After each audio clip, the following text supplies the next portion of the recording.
या महाराष्ट्राच्या कानाकोपऱ्यामध्ये अन्यायाचा अत्याचार वाढल्यानंतर ज्यांनी आपल्या तलवारीच्या पाट्यानं या ठिकाणच्या अत्याचार करणाऱ्या निजामशाहीला कापून टाकलं, ज्यांनी आदिलशाहला कापून टाकलं, ज्यांनी संभाजी महाराजाला हलाल करून मारलं, त्या औरंगजेबाला पलटाबळी तोडी केली, ते आपल्या सर्वांचे आराध्य दैवत आणि इथल्या दऱ्या खोऱ्यामध्ये राहणाऱ्या मावळ्यांना स्वाभिमानाचा डळा देऊन या ठिकाणच्या गोरगरीब लोकांसाठी ज्यांनी स्वराज्य निर्माण केलं ते छत्रपती शिवाजी महाराज. अन्याय अत्याचाराच्या विरोधामध्ये ज्यांनी जिहाद पुकारला ते नबी मोहम्मद पैगंबर साहेब. ज्यांनी या ठिकाणच्या जातीय अत्याचाराच्या विरोधामध्ये आपल्या हाडातलं पाणी टाकून अत्याचाराच्या विरोधामध्ये बंडाचं निशाण फडकवायला लावलं ते महात्मा ज्योतिबा फुले. आणि ज्यांनी हजारो वर्षापासून या ठिकाणच्या वाटलेल्या माणसाला, पिसलेल्या माणसाला, दबलेल्या माणसाला ज्यांनी मारच्या 14 तळाचं पाणी पाजून त्याच्या नसा नसामध्ये स्वाभिमान उभा केला आणि इथल्या जाती अत्याचाराला नेस्तनाबूत करण्याचा प्रयत्न केला.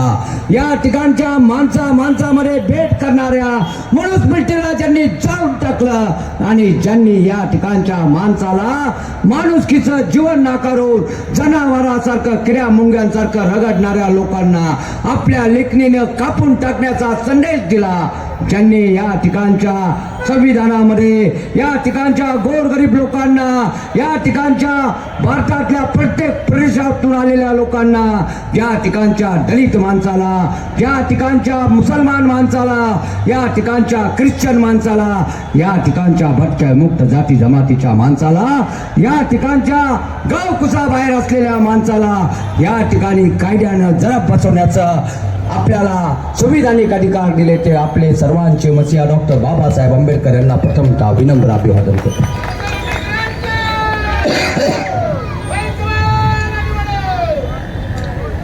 आज जास्त बोलणार नाही,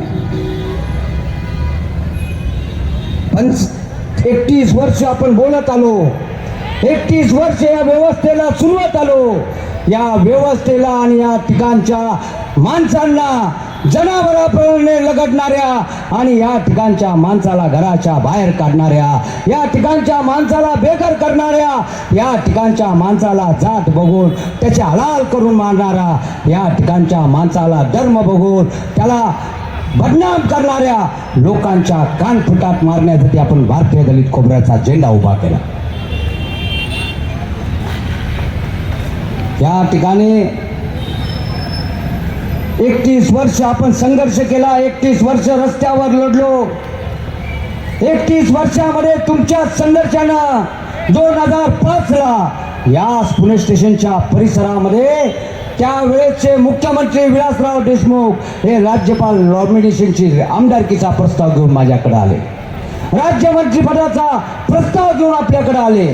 आपण राज्यपालाच्या आमदारकीच्या प्रस्तावाला आणि राज्यमंत्रीपदाच्या खुर्चीला सुद्धा लात मारली. एवढ्यासाठी लात मारली की ज्या खुर्चीवर जर बसलो तर तुमच्या लोकांना अन्याय आणि अत्याचार सहन करायला लागलं असतं आणि तुमच्या लोकांना आपल्या सरकारच्या विरोधामध्ये बोलायचं कसं म्हणून तुम्ही दातामध्ये होट दाबून गपचूप सहन केलं असतं. म्हणून आपण त्याला लाट मारली आणि गावागावामधून आलेल्या बोचकी बाचकी घेऊन आलेल्या लोकांना या शहरामध्ये, या महाराष्ट्राच्या कानाकोपऱ्यामध्ये, बॉम्बेमध्ये, ठाण्यामध्ये, औरंगाबादमध्ये आपण गाव सोडून आलेल्या लोकांचा एक निवारा उभा केला. हक्काचं घर दिलं. ज्यांच्या कांदाण्यामध्ये कोणी पाठ्यपुस्तक घेतलं नव्हतं त्यांची पोरं आपण डॉक्टर बनवली, इंजिनियर बनवली, त्यांना मोठं शिक्षित बनवलं. ज्या लोक टिकाव पावडर घेऊन, जे लोक पेंटिंगचा ब्रश घेऊन आणि जे लोक भीक मागून लढत होते आपण त्यांच्या पोरांना सरकारी ऑफिसमध्ये कर्मचारी बनवलं, अधिकारी बनवलं. कोणी डेप्युटी कलेक्टर झालं, कोणी डॉक्टर झालं, इंजिनियर झालं, कोणी IPS अधिकारी झाले, PSI झाले, वकील झाले, सगळं झालं. परंतु आपल्यावरचा अत्याचार थांबला नाही. या ठिकाणच्या गरिबाची सुनवाई कोणी केली जात नाही. आपल्याकडे अवतार बघून आणि आपला अंदाज घेतला जातो आणि आपल्या लोकांना अत्याचार सहन करायला लावलं जातं आणि त्यामध्ये माझ्या प्रेमाचा आणि माझ्या दोस्तीचा गैरवापर केला जातो. आपण तेच कोबरा आहे.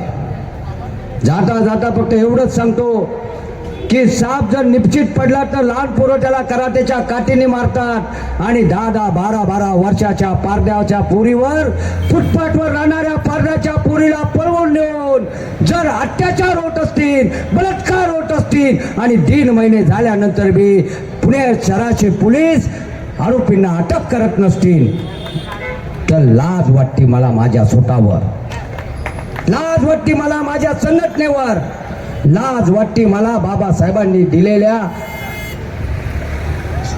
अधिकारामुळे मी वकील झालो त्याच्यावर. किती दिवस आपण सहन करणार आहोत? फुटपाथवर झोपणाऱ्या लहान पुरीला, लहान लेकराला इज्जत नसते. झोपड्यामध्ये राहणाऱ्या माझ्या माय बहिणीच्या डोळ्यातील पडलेले अश्रू नसतात. आपला पाटका तुटका संसार चालवण्यासाठी आपल्या अख्ख्या आयुष्याची होळी करणारे लोक जर असतील तर त्या लोकांना इज्जत नसते का? यशासाठी माझ्या शरीरामध्ये जेवढी हाडं नाहीत तेवढ्या पोलिसांच्या काट्या सामावलेल्या आहेत. हे अन्याय आणि अत्याचाराचे दिवस 95व्या वर्षानंतर मी सहन करण्यासाठी मी पोलिसांच्या लाट्या काढल्या. पोलिसांनी ज्या वेळेस म्हटलं त्यावेळेस जेल टाकलं, मी चाप सहन केलं. माझ्यावर वाटेल तशा केसेस टाकल्या, मी कधी पोलिसांच्या विरोधामध्ये बोललो नाही.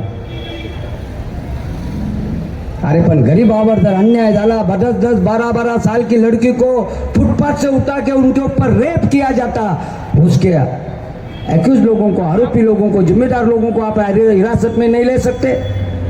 क्या वजह है? आरोपी फक्त दारू और मटके का और गांजा का धंधा करता है, इसीलिए कहाँ है इंसाफ? हमने तो इंसाफ के लिए पार्टी खोली थी. कहाँ है इंसाफ? किधर गया इंसाफ? कहाँ छुप गया इंसाफ? हर बिल में मैं जाके देखा, हर नुक्कड़ में जाके देखा, हर रास्ते पे जाके देखा, गरीबों को इंसाफ नहीं मिलेगा, दलितों को इंसाफ नहीं मिलेगा. गवर्नमेंट पे जगह के ऊपर हमारे लोग कोई पाल डालते, झुग्गी डालते तो उनके ऊपर तुम बुलडोजर चलाते. ए तांबरे कौन बोलते हो? काय सिरियस चाललंय? भेटला का तुम्हाला इंसाफ? दिला का तुम्ही लोकांना, बेघर लोकांना झोपड्या? इथं लोकांवर कोट्या केसेस पोलिसांनी केल्या, दिला का त्यांना न्याय? मस्करी करण्यासाठी संघटना खुलली. काय इंसाफ? आपको मिला इंसाफ? ढूंढ रहा हूं मैं इंसाफ. काय इंसाफ? गावागावामध्ये माय बहिणीवर बलात्कार होतात. आता दादा जण बलात्कार करतात, घरातनं उचलून जातात, शेताच्या फळामध्ये नेतात. कुणाला अटक केलं? आमच्या माय बहिणीची, आमच्या गरीबाच्या पोटाच्या असलेल्या लेकराची आणि आमच्या माय बहिणीच्या पोटाच्या उंचीची काही किंमत नाही. कुणी यावा टिकली मारावी आणि आम्ही डाटा टोट गाऊन सब करायचं. काय इंसाफ? ये देश हमारा नहीं है. इस देश में रहने का अधिकार हमें नहीं है. टाटा अंबानी को तुम जगह देते, बड़े बड़े कंपनी वालों को जगह देते, गरीबों को 10 बाय 10 की जगह नहीं दे सकते, नहीं दे सकते. काय इंसाफ? काय? पैसे नाही म्हणून पोरं शाळा सोडतात आणि भीक मागायला लागतात. काय त्यांच्या नशिबात? वरच्या जातीच्या बाईच्या पोटात जन्माला आले नाही म्हणून त्यांना भीक मागावं लागतं. कालच्या जातीच्या पोटात जन्माला आले म्हणून भीक मागावं लागतं. गरीब आहे म्हणून तुम्ही त्यांना शाळेतनं बाहेर काढणार. काय इथल्या जन्मलेल्या बारीक बारीक पोरांना शिक्षण मिळू देत नाही. काय इंसाफ?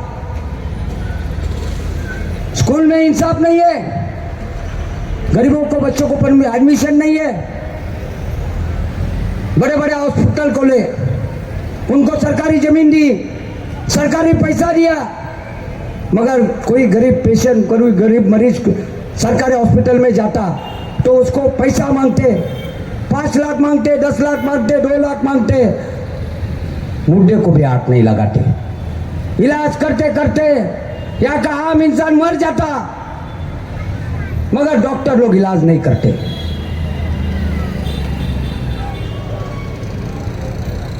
कहाँ है इंसाफ? हम बीमारी से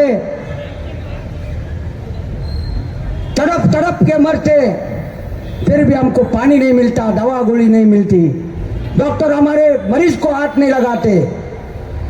और जब हमारा इंसान मर जाता, उसका मुद्दा निकालने के लिए भी हमारे पैसा मांगा जाता, पैसा। कहाँ है इंसाफ? ना हॉस्पिटल में इंसाफ है, ना स्कूल कॉलेज में इंसाफ है, ना ऑफिस में इंसाफ है, ना रहने के लिए इंसाफ है। और किसने मारा पिटा तो अपने को अवतार देखते, अपना कपड़ा देखते, अपने हालात देखते, और रिपोर्ट दर्ज करने का क्या नहीं करने का इसके बारे में पुलिस सोचते। कहाँ है इंसाफ? मैंने तो इंसाफ के लिए पार्टी को ली थी। आज इंसानों के भीड़ में मैं इंसान ढूंढता हूं कि किसके जेब में तो भी इंसाफ मिलेगा, कोई तो भी हमारे लोगों को इंसाफ देगा। हमारे माँ बहन के आंखों में से जो आंसू चलकते हैं, आंसू गिरते हैं, तो गिरने वाले आंसू भी इंसाफ की पुकार करते हैं। तड़प तड़प के बच्चा दूध और रोटी के लिए मर जाता, मगर उसके नसीब में दूध नहीं मिलता, रोटी नहीं मिलती। कहाँ है इंसाफ? मैं पूछना चाहता हूं, कहाँ है इंसाफ? किधर छिप गया इंसाफ? पुलिस स्टेशन में इंसाफ नहीं मिलता, कोर्ट में हम जा नहीं सकते, कोर्ट में जाने के लिए पैसा नहीं है हमारे पास वकीलों को देने के लिए। सिर्फ हमने चुपचाप सहते रहना। कहाँ है इंसाफ? अरे पिटते पिटते तो गिरड़ भी बेशेर बन जाता, पिटते पिटते तो गिरड़ भी शेर बन जाता। पता नहीं हम कब तक सहेंगे, सहते रहेंगे, सहते सहते एक दिन मर जाएंगे। क्या हमारे लोगों के मौत के ऊपर मिलेगा इंसाफ? आने वाले दास्तानों में हमारा दास्ता मिटाने का काम और षड्यंत्र तुम सदियों से कर रहे हैं। टाटा अंबानी के एंटॉप हिल के जो बड़ी मंजिल है वहां मिलेगा इंसाफ? पुणे शहर के पुलिस कमिश्नर के बंगले पे मिलेगा इंसाफ? महाराष्ट्र गवर्नमेंट के सीएम के मुख्यमंत्री के घर पे मिलेगा इंसाफ? अरे इंसाफ के लिए तो हम लोगों ने पार्टी खोली थी ना। मैं देवेंद्र फडणवीस को बोलना चाहता हूं, बहुत बड़ी बड़ी बात करते हैं आप, महाराष्ट्र का विकास आपने बनाया। अरे विकास बनाते बनाते कितने लाखों लोगों के घर अपने उजाड़ दिए। वो गिरे हुए घर और दीवारें पूछ रही कि देवेंद्र फडणवीस हमारा दोष क्या है? हमने हमारे मेहनत से घर बनाया था और तुमने विकास के लिए हमारे घर की दिवाली पे तुमने बुलडोजर लगाया। वो गिरे हुए दीवार पूछ रही हमारे मकानों की। कहाँ है इंसाफ? हमारे लोग झोपड़ी बनाते, अतिक्रमण वर्ग को उनको तोड़ा जाता, वो गिरे हुए झोपड़ियों के बांबू पूछ रहे कहाँ है इंसाफ? अरे बांबू तो हमने झोपड़ी का हमारे पसीनों से लगाया, हमारे पैसों से लगाया। आपके बुलडोजर ने वो बाम्बू भी तोड़ दिया, वो टूटा हुआ बाम्बू पूछ रहा है आपको। हमारे लोगों को निवारा मिलेगा क्या नहीं? हमारे लोगों को घर मिलेगा क्या नहीं? घर में हुए बस लोगों को, बैठे हुए लोगों को सुकून मिलेगा क्या नहीं? हमारे लोगों को इंसाफ मिलेगा क्या नहीं? 2 लाख रुपए नहीं दिए तो स्कूल से बाहर निकाला, बच्चा रोते रोते आया, मैंने उसके आंखों में आंसू आंख डाल के देखा, उसके आंखों से आंसू गिर रहे थे और गिर का बूंद मेरे को पूछ रहा था, भाई जवान कहाँ है इंसाफ? दवा खाने में जाता,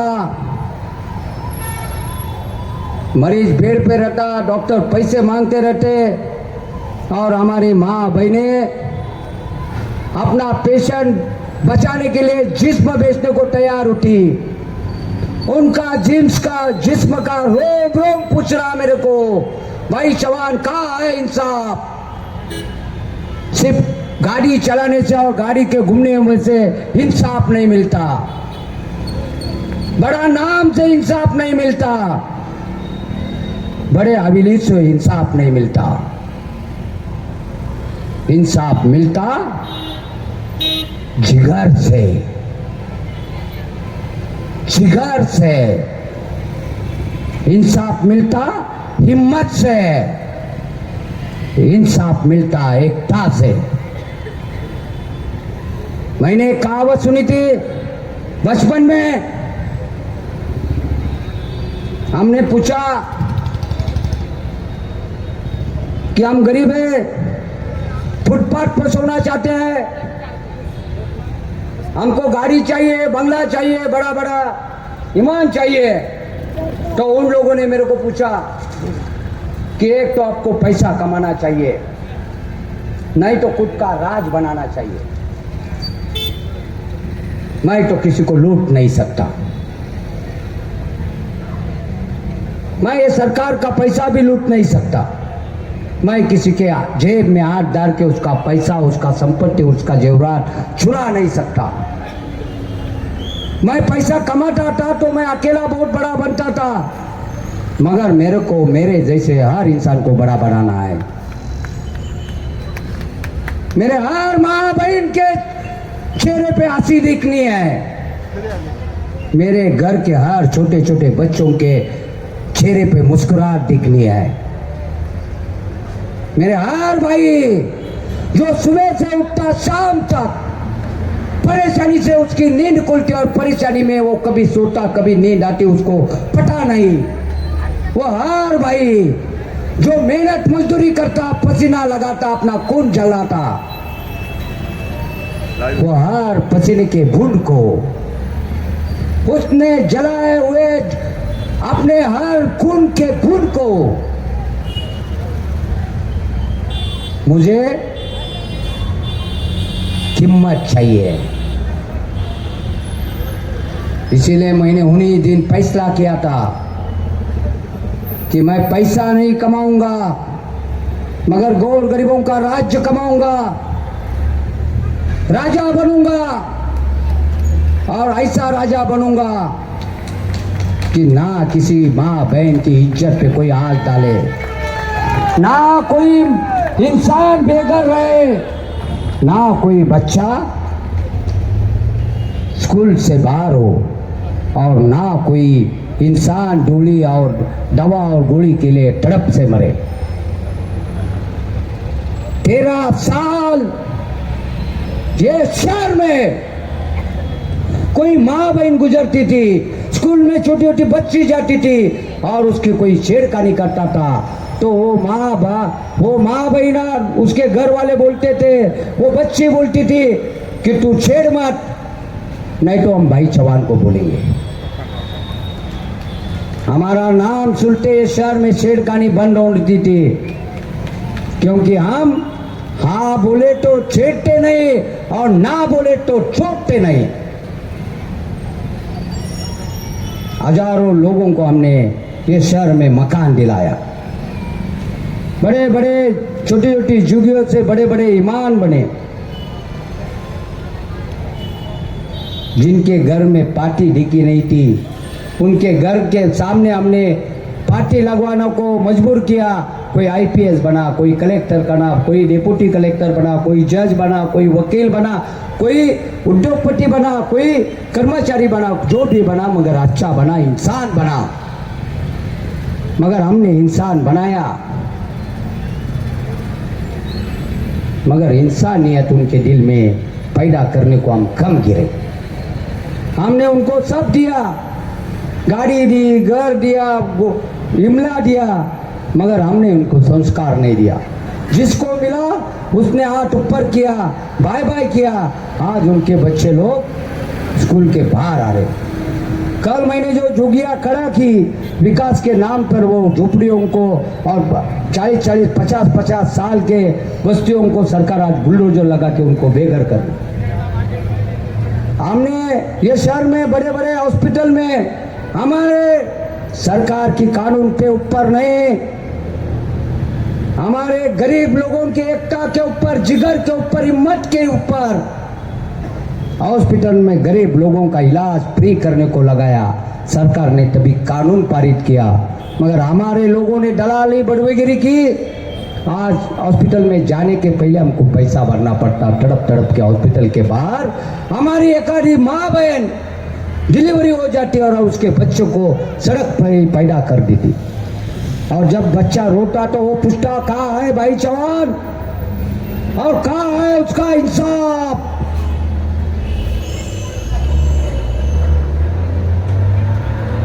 तुम लोग खोई हुई चीज ढूंढते, कोई खोया हुआ पॉकेट ढूंढता, कोई जेवरात ढूंढता, कोई पैसा ढूंढता, कोई डॉक्यूमेंट ढूंढता। 31 साल से मैं इंसाफ को ढूंढ रहा हूं, मगर इंसाफ नहीं मिल रहा मेरे को। मगर आप लोगों ने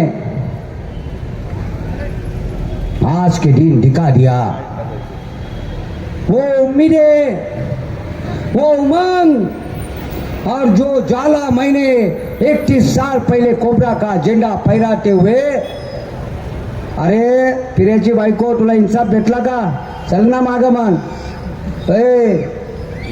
काय सुलोचना बाई इंसाफ भेटला का, चला ना मग मागं,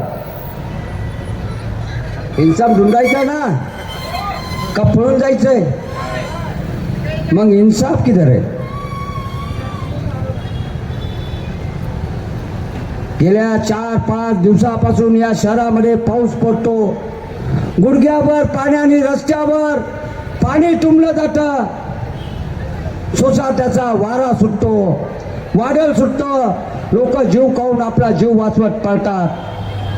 14 जूनला या पुण्यामध्ये शर्यत लागली की 14 जूनला पाऊस पडणार का नाही, वारं येणार का नाही, सोसाट्याचा वारा होणार का नाही। आणि वारं आलं, पाऊस आला तर भारतीय दलित कोबऱ्याचा कार्यक्रम कैंसल होणार का नहीं। हमने तो बोल चुके थे, हम कोबरा है, भीड़ में आते नहीं, अकेला आते, क्योंकि दिल में जिगर रख के आते हैं, दिल से आते और दिमाग से मारते, उसका नाम ही भाई विवेक चौहान है। क्योंकि भाई हमारी कोष का खत्म हुई, हमारी कोष तो हमारे पैदाशी से चालू हुई, मरने तब तक हम कोसते रहेंगे। पता नहीं बाबा साहब की दुआ होंगी, आप लोगों का आशीर्वाद होगा तो मेरे को इंसाफ मिलेगा। मेरे को इंसाफ ही नहीं मिल रहा। 31 साल से नहीं, 55 साल से खोज रहा हूं मैं, इंसाफ नहीं मिल रहा।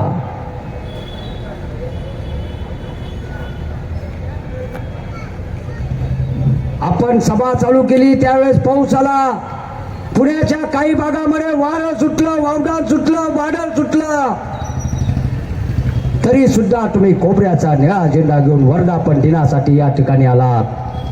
आपल्या राजाच्या वाढदिवसाला शुभेच्छा देण्यासाठी आलात आणि मी पावसाला आणि तुफानाला सांगून ठेवलं होतं की तुझा सामना फ्लॅटवाल्यांबरोबर नाही, पावसाचा सामना गाड्यावाल्यांबरोबर नाही, पावसाचा सामना एसीत बसणाऱ्या लोकांच्या विरोधात नाही आणि पावसाचा सामना पैशाच्या जोरावर सडक्या रांडांच्या बोटबोटदारांच्या बरोबर नाही. हा सामना माझ्या पोरांबरोबर आहे, आमच्या भारतीय दलित कोबऱ्याच्या लोकांबरोबर आहे. अरे वादळाला कापणारी आमची अवल्याद आहे आणि पावसालाही रोखणारी आमची अवल्याद आहे. ही बाई चव्हाणची पोरं आहेत, हे वादळाला घाबरणार नाही, पावसाला घाबरणार नाही, कारण आम्ही तुफानातले दिवे आहोत. तुफान किती आला, पाऊस किती आला तरी आम्ही लावलेला जागृतीचा दिवा कधी विझू देणार नाही.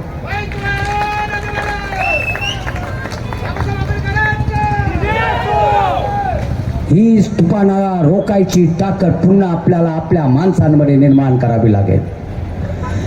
ही चिगर जी आज पावसाला आणि वादळाला ठणकावून सांगत त्याच्या उरावर बसत त्याला कापत आपण या ठिकाणी जमलो, ती जिगर आपण आपल्या माणसाला आणि आपल्या घरात बसलेल्या माणसांच्या मनामध्ये निर्माण केली पाहिजे. घाबरू नका. येत्या काही दिवसात मी तुमची स्वप्न पूर्ण करन. ज्याला घर पाहिजे त्याला घर भेटन आणि ज्याला इलाज पाहिजे त्याला फुकट इलाज भेटल. ज्याच्या पोराला ऍडमिशन पाहिजे त्याच्या पोराला फुकट ऍडमिशन भेटल. पण त्याच्यासाठी तुम्हाला मला माणसांची ताकद माझ्या पाठीशी उभी करावी लागेल. जर तुम्ही माणसाची ताकद उभी करू शकला नाही तर मी एकटा काही करणार नाही. ज्याला स्वतःच्या घराची किंमत नाही त्यांच्यासाठी मी काही करत नाही. ज्यांना स्वतःच्या पोरावर प्रेम नाही त्यांच्यासाठी मी काही करत नाही. ज्यांना आपल्या घरातल्या माणसांचं घर हे विटा मातीचं काड्या फुटक्यांचं पट्ट्याचं नसून आपल्या माणसांनी बनलेलं असतं हे ज्याला कळत नाही त्यांच्यासाठी मी काही करत नाही. इथं माणसाला माणूस जोडणाऱ्या लोकांसाठी मी जन्माला आलो. मी मरण्यासाठी जन्माला आलो. पण मरता मरता या ठिकाणच्या माणसाला मजबूत करून मला मरायचे. मला या चातडावर, या जातीवाद्यांच्या चातडावर, अत्याचारवाल्यांच्या चातडावर आणि न्याय नाकारणाऱ्यांच्या चातडावर मला न्यायाचा आणि माणुसकीचा झेंडा फडकवायचा है. मैं इंसानियत का झेंडा फहराने के लिए पैदा हुआ हूँ और इंसानियत का झेंडा लहराते लहराते मैं मौत को गले लगाऊंगा. मगर मौत को भी मैंने बोल चुका हूँ, जब तक मेरा सपना साकार नहीं होता, जब तक मेरे लोग बेघर से घर में नहीं जाते, जब तक मेरे बच्चों को अच्छी शिक्षा प्राप्त नहीं होती, अच्छा इलाज प्राप्त नहीं होता, मेरे लोगों को सम्मान नहीं मिलता और हमारे लोगों को इंसाफ नहीं मिलता, तब तक मैं मौत को भी मेरे पैर के नीचे दबा के रखूंगा. मैं इंसाफ की लड़ाई लड़ना चाहता हूँ. मैं संवैधानिक मार्ग से लड़ना चाहता हूँ. मैं क्या हूँ, कैसा हूँ, पढ़ा लिखा हूँ, अनपढ़ हूँ, पैसे वाला हूँ, गरीब हूँ, मैं जैसा भी हूँ वैसा मेरे लोगों ने मेरे अपनाया है. अभी दीदी ने बोला कि मेरे को शादी के लिए डिप्टी कलेक्टर का स्तर आया था, जज का स्तर आया था, पुलिस ऑफिसर का स्तर आया था, क्लास 1 क्लास 2 के अधिकारियों को स्तर आया था. 50-50 एकड़ जमीन जिसके नाम है वो लड़की का, पढ़े लिखे लड़की का स्तर आया था. सब रिश्ता मैंने तोड़ दिया हूं. एक इंसान के साथ मैं रिश्ता रखूंगा, सिर्फ 2 बच्चे पैदा करूंगा और 2 बच्चे और मेरी औरत के साथ में मैं एक दिन तो तड़प तड़प के मरूंगा. मैंने मेरा शादी का रिश्ता इसीलिए नहीं जोड़ा, मैंने इसीलिए शादी नहीं की. ए भाऊ तुमच्यासाठीच मोर्चाला चाललोय, तुमचीच वाट बघत होतो म्हणून भाषण लाभलोय. आपने को इंसाफ मांगना जाना है वन गार्डन पुलिस स्टेशन को. अभी ये गुलाब के फूल नहीं है, गुलाब के फूल के नीचे के कांटे मेरे को बोच रहे हैं. फूलों से नहीं, मैंने कांटों से नाता जोड़ चुका हूं। तो मैंने मेरे माँ और बाप को बोला कि देखो आप तो खुद नसीब है, आपको 4 बच्चे हैं, आज इंसाफ आपको एक बच्चा मांग रहा हो तो उसको खुशी से दे दो। आज हमारे गरीब लोग उसके खुशी के लिए एक बच्चा मांग रहे तो दे दो। मैं एक रिश्ता जोड़ूंगा, एक ब्याह करूंगा, एक फैमिली के साथ रिश्ता जोड़ूंगा, 2 बच्चे पैदा करूंगा, मगर मेरे तो लाखों बच्चे बनना चाहिए, मेरे हजारों बच्चे बनना चाहिए। मेरे एक माँ से पेट नहीं भरता। इस महाराष्ट्र के अंदर जो लाखों माता है, माँ मेरे को होनी चाहिए, लाखों भाई मेरे को होनी चाहिए, और लाखों उनके बच्चे मेरे बच्चे होने चाहिए। मेरे को बड़ा परिवार होना चाहिए। 4 लोगों के परिवार से मेरा पेट नहीं भरता, क्योंकि 4 लोगों के परिवार में सिर्फ परेशानी रहती है और आंखों में पानी रहता। मैं परिवार बड़ा करना चाहता हूँ, इसीलिए मैंने कोबरा परिवार बनाया। और मैं जहाँ भी नौकर में तालुके में जाता हूँ तो मेरे चरण को स्पर्श करने के लिए, मेरे पैर पड़ने के लिए हजारों के तादाद में लोग भीड़ जाते हैं और लाइन लगाते हैं। लोग बोलते हैं कि कौन सा बाबा आया, तो हम बोले अरे बाबा तो हम ऐसे है कि कोई बाबा मूठ मारता है तो किसी की तस्वीर नहीं बदलती, मगर हम कोबरा का बाबा है, हम मूठ उगारता है तो हर लाखों इंसान की तस्वीर और तकदीर भी हम बना देते हैं। हम मूठ उगार के लाखों लोगों की तकदीर बनाने वाला कोबरा बाबा है, कोबरा राजा है। हमको इंसाफ चाहिए, हमको किसी के ऊपर ज्यादती नहीं करना है, झूठे इल्जाम नहीं लगाना है, किसी को बर्बाद नहीं करना है।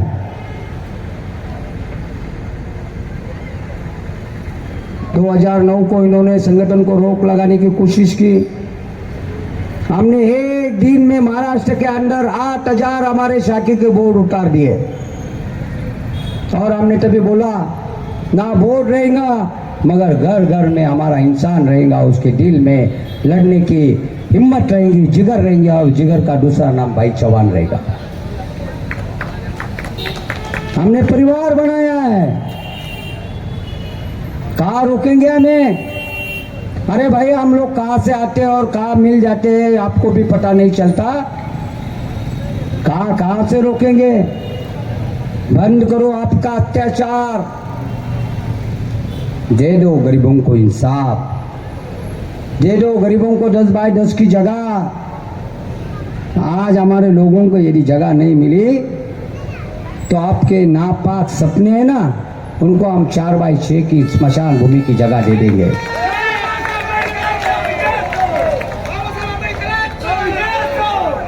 ये नहीं समझना कि मैं 55 साल का बुढ़ा बोल रहा हूं, ये समझ लेना मैं लाखों बेटों का बाप बोल रहा हूं। और जब एक बाप अपने बेटों के लिए कुछ बोलता है तो अपनी जान गंवाता है, मगर बेटों के चेहरे पे मुस्कुराहट लगाने के लिए किसको तबाही के रास्ते पे भी लगा देता है।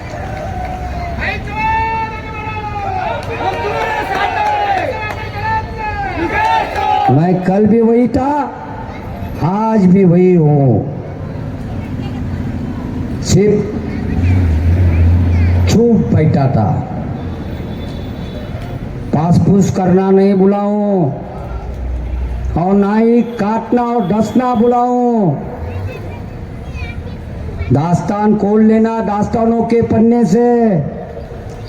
भाई चौहान ने जब जब भी काटा है तो लोगों ने पानी भी नहीं मांगा है। भाई चौहान ने जब जब भी डसा है तो वो और वो करने के बाद बिगड़े लोगों ने दम तोड़ा है। ना हमारे किसी से दुश्मनी है, ना किसी से बैर है, हम तो अमन चाहते हैं और प्यार का पैगाम लेके आए हैं। मगर वो शांति नहीं चाहिए हमें कि जो शांति में इंसाफ का कत्ल हो। इंसाफ का जनाजा निकले। तबाही मत करना। शांति तो दो जगह पे रहती है, एक तबाही पे रहती है और दूसरी आबादी पे रहती है। देखो, आम अच्छे इंसान नहीं है। गुंडे मवाली गुनेगार लोग एक दो दिन में वार करते, गोली मारते, मार देते। हम भाई जवान हैं। हमारे लोगों के आंखों से गिरे हुए हर एक आंसू के बूंद का छंग छंग बदला लेते हैं और लेते आए हैं।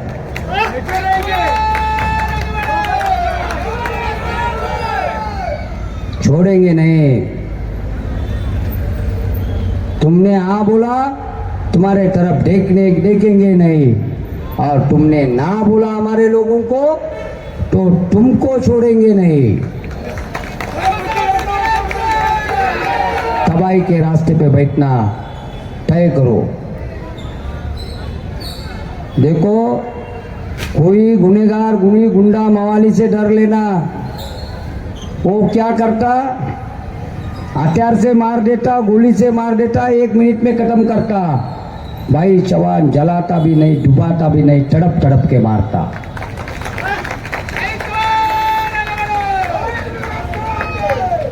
मैंने कभी मेरे चेहरे पे आंसू नहीं लाया, मेरे आंखों में आंसू नहीं है। किसने देखा है मेरे आंखों में आंसू? आंखों में आंसू देखा है मेरे? रोता नहीं मैं। लोग आंसू आंखों से बहा देते हैं और भूल जाते हैं। मैं मेरे आंसू मेरे लोगों की तड़प मेरे दिल के अंदर छुपा के रखा हूं। और जब मेरे आंसू दिल के अंदर जाते और दिमाग में निकल जाते ना, तो मैं आंसू को ये अंगार लगा देता हूँ और बड़े बड़े को तबाही के रास्ते पे छोड़ देता हूँ।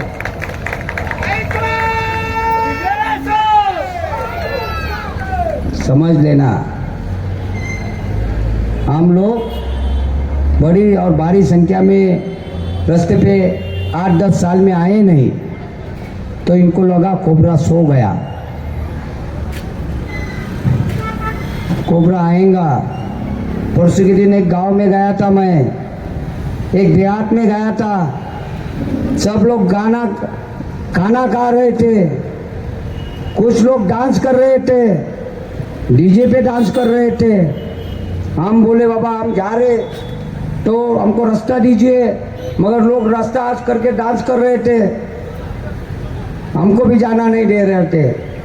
मगर एक ने बोला अरे कोबरा आ गया, कोबरा आ गया। सब लोग गान को पाँव लगा के भाग गए। खाने वाले भी भाग गए, नाचने वाले भी भाग गए, लड़ने वाले और साथ देने वाले चौक में रह गए। ये कोबरा की दहशत, एक कोबरा की पहचान इस शहर को और इस स्टेट को वापस अपने को देखनी है। म्हणून ऑक्टोबर महिन्यामध्ये मलंग भाई, आप तो मौत देख के आए हैं, मगर मेरे जन्मदिन की मुबारक बातें हुए। अल्लाह ताला आप 100 साल जिंदा रहे, और मरने के पहले, आपका जनाजा उठने के पहले 20 साल के अंदर मैं बोलूँगा मलंग भाई मेरे को इंसाफ मिल गया, मलंग भाई मेरे को इंसाफ मिल गया। तो आप जनाजे से हाथ उठा के बोल दो कि भाई चौहान आगे बढ़ो, जिंदाबाद। शुक्रिया। बहुत बीमार, मेरा बचपना उनके सामने गया। उनका उम्र 72 साल है। मैं उनकी बस्ती में बड़ा हुआ, उनके कंधे पे घुमा, उनके सामने नंगा घुमा, दिल भी दिया, जिंदगी भी दिया, और भाई चौहान बनाने के लिए उन्होंने अपना जिंदगी का बहुमूल्य समय भी दिया। मैं आपका बहुत शुक्रगुजार हूँ मलंग भाई, और ऐसे हर मलंग है, इसीलिए तो हमारे लोगों की ज़िंदगी में मंगल ही मंगल आता है। तो येत्या ऑक्टोबर महिन्यामध्ये पुण्यातल्या सर्व गरीब लोकांना पुलाखालच्या लोकांना, फुटपाथवरच्या लोकांना, पालातल्या लोकांना, झोपडपट्टीतल्या लोकांना, ज्यांना ज्यांना आपल्यामुळं हे झालं त्या सर्वांना गोळा करू, रस्त्यावर येऊ आणि जोपर्यंत इन्साफ भेटत नाही तोपर्यंत 4 दिवस आपण इथनं उठायचं नाही. प्रत्येकाने मुठमट तांदूळ घेऊन यायचे. अपना चावल लेके आने का, दाल लेके आने का. अपना रोटी अपन कमाएंगे, रोड पे नहीं उठेंगे. जितनी भी जुगिया है उन लोगों को जुगिया देने के लिए सरकार को मजबूर करेंगे और जितनी भी हमने जुगिया बनाई है उन सब जुगिया को कानूनी तौर पे आपको कानूनी तौर पे उनको फिक्स करना पड़ेगा. जब तक गरीबों को, बच्चों को बड़े बड़े स्कूल में और कॉलेज में एडमिशन नहीं मिलेगा तब तक हम लोग उठेंगे नहीं. जब तक बड़े बड़े हॉस्पिटल में गरीबों को फ्री इलाज नहीं होगा तब तक हम उठेंगे नहीं. और इसके लिए हाँ 1-2 मिनटं घ्या सगळेजण झाला पटकन. नंतर नंतर जाणार आहे खाली. आज कोणी चाल या एक हार डालेंगे बाद में बात करते. या ठिकाणी पुणे शहर संघटनेच्या वतीनं अध्यक्ष गुलाबभाऊ कांबळे यांच्या वतीनं, सहकार्यांच्या वतीनं, पदाधिकाऱ्यांच्या वतीनं या ठिकाणी कोबरा राजे रकेट भाई विवेक चव्हाण आगे बढ़ो. कोबरा राजे भाई विवेक चव्हाण आगे बढ़ो. साथ है, देखो सभी वासियों सभी जनता साथ में है. भाई का भाषण मुझे बहुत अच्छा लगा. आत्ता आपण काही बोलायचं नाही. ऑक्टोबरची तयारी करायची. त्याच्या आधी सर्वांना मी तुमची स्वप्न, तुम्हाला जागा बिगा काय असेल ती देऊन, तुम्हाला जर जागा नाही दिली तर त्यांच्या नापाक स्वप्नांना मी 4x6ची स्मशानाची जागा देईन. आणि कोण काय म्हणतं त्याला माहीत नाही. मला जे वाटतं तेच मी करतो. तर आता हे सत्कार, हे हार आपण चौकीच्या जवळ घेऊ. सर्वांनी उठायचं. कोण आला रे, कोण आला, भाई चव्हाण को खोबरा आला असं म्हणायचं. आणि सर्वांनी माझ्याबरोबर बनगार्डन पोलीस स्टेशनला चालायचं. हे निवेदन कुणाकडे?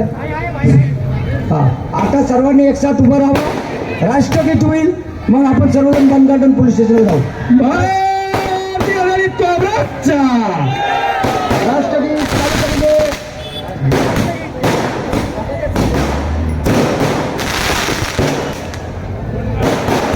सगळ्यांनी खड़े रहो. आप राष्ट्रगीत चालू हो जाएगा, उसके बाद मोर्चा लेकर खड़े रहो. राष्ट्रगीत शुरू करेंगे. शुरू कर. जनगण मन अधिनायक जय हे भारत भाग्य विधाता. पंजाब सिंध गुजरात मराठा द्राविड उच्चल गंगा विंध्य हिमाचल यमुना गंगा उच्चल जय तरंगा. तव शुभ नामे जागे, तव शुभ आशीष मागे, गाहे तव जय गाथा. गण मंगलदायक जय हे भारत भाग्य विधाता. जय हे, जय हे, जय हे, जय जय जय जय हे. भारत माता की जय. भारत माता की जय. भारत माता की जय. सगळेजण मोर्चाला येणार. सगळेजण मोर्चाला येणार. सगळेजण आपल्या पोरीला न्याय मिळवण्यासाठी पोलीस स्टेशनला येणार. जय भीम. कोण आला रे, कोण आला,